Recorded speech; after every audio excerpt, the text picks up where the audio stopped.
মই বেলেগ কথা নাজানো। এজন অসুস্থ মানুহে স্কুবা ডাইভিং কৰিব নোৱাৰে।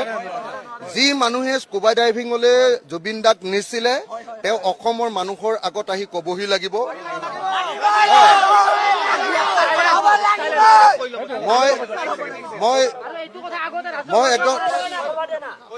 মই স্পষ্টকে কৈছো, আমাক কোনো নৰ্থ ইষ্ট ফেষ্টিভেল আমাক ছিংগাপুৰত পাতিব নালাগে।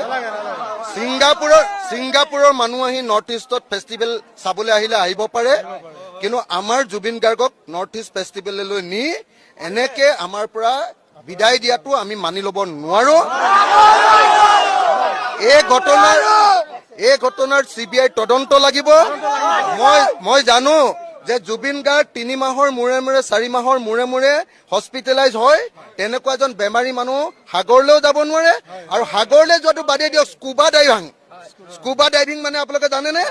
স্কুবা ডাইভিং কৰিবলৈ হ'লে প্ৰথমতে খত লিখি দিব লাগে, দলিলত লিখি দিব লাগে যে মোৰ কিবা হ'লেও মোৰ কোনো দায় নাই।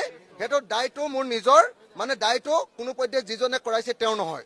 আৰু তেওঁ মেডিকেলি সম্পূৰ্ণৰূপে ফিট বুলি লিখি দিব লাগে, মেডিকেল চাৰ্টিফিকেট দি দিব লাগে যে এইখন মোৰ কোনো বেমাৰ আজাৰ নাই।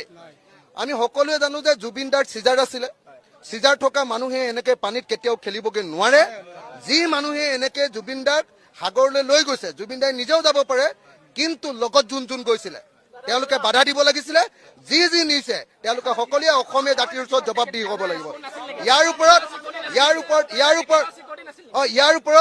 ওপৰত CBI তদন্ত হ'ব লাগিব আৰু এটা মানুহৰ ওপৰত শাস্তি হ'ব লাগিব।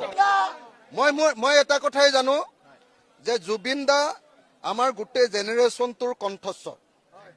গোটেই আমাৰ জেনেৰেশ্যনটো, আমি যিটো জেনেৰেশ্যনৰ মানুহ, এইটো জেনেৰেশ্যনৰ কণ্ঠস্বৰ। আৰু বৰ্তমান জীয়াই থকা মানুহৰ ভিতৰত অসমৰ আটাইতকৈ ভাল পোৱা মানুহজনৰ নামে জুবিন দা।